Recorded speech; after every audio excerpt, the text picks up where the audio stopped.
Hey everyone, आज का हमारा इंपॉर्टेंट टॉपिक है ट्राइजिंग ऑफ पेशेंट इन इमरजेंसी। हर एक हॉस्पिटल का एक डिपार्टमेंट होता है ट्रॉमा एंड इमरजेंसी, जिसके अंदर हमारे इमरजेंसी सिचुएशन से पेशेंट आते हैं। जैसे कोई भी बॉम्ब ब्लास्ट हुआ, फायर हुआ, रोड ट्रैफिक एक्सीडेंट हुआ, तो एक साथ कई सारे पेशेंट आ जाते हैं। तो उनके अंदर क्या करना, हमें किस पेशेंट को प्रायोरिटी ट्रीट करना है, वहां पे वो जो डिटर्मिनेशन होता है वो ट्राइजिंग के अकॉर्डिंग होता है। किसके अंदर? इमरजेंसी के अंदर। इसी को हम स्टार्ट पे बोलते हैं, जिसका मतलब है सिंपल, ट्राइस एंड रैपिड ट्रांसपोर्ट और ट्रीटमेंट। इसको हम 4 फेजेस में स्टडी करते हैं और 4 फेजेस में हम डिवाइड करते हैं, तभी पेशेंट की प्रायोरिटी जो है वो डिटरमाइन होती है।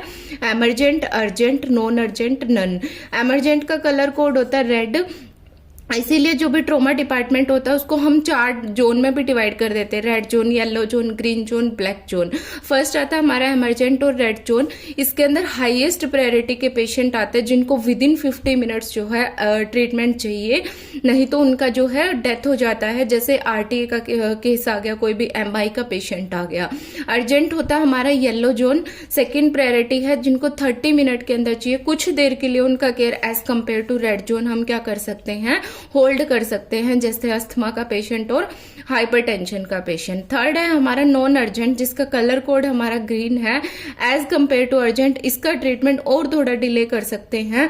हाँ, थर्ड प्रायोरिटी के अंदर आते हैं और इसको हमें 60 मिनट के अंदर असेस करना होता है, ट्रीटमेंट देना होता है और हर 2 घंटे पे पेशेंट की कंडीशन को असेस करना रहता है।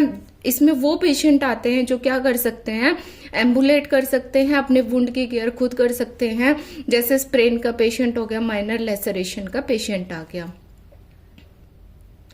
लास्ट है हमारा नन ब्लैक जोन, रेड, जिसका कलर कोड है ब्लैक। इसके अंदर क्या आता है, हमारे जो भी डेड हैं या सीवियरली इंजर्ड पेशेंट है, जिनको हॉस्पिटल की किसी टाइप की केयर से कोई बेनिफिट नहीं होने वाला। क्यों? क्योंकि उनको सीवियरिटी ऑफ इंजरी है। तो वो सब पेशेंट हमारे किसके अंदर आते हैं, ब्लैक जोन के अंदर, जिनको हमें क्या करना है, सबसे लीस्ट प्रायोरिटी देना है। तो हमारा क्वेश्चन से आता है एमरजेंट का कलर कोड कैसा होता है, रेड होता है। हाईएस्ट प्रायोरिटी कौन से? एमरजेंट फेज में, रेड जोन में। देन येलो जोन जो होता है अर्जेंट होता है, ग्रीन जोन नॉन अर्जेंट होता है। इसी को हम क्या करते हैं, ट्राइजिंग होता है। इसलिए इससे हम क्या कर सकते हैं, बहुत सारे पेशेंट जो किसी भी इमरजेंसी सिचुएशन के बाद आते हैं, उनको प्रायोरिटी केयर जो है एज पर देयर कंडीशन हम प्रोवाइड कर सकते हैं।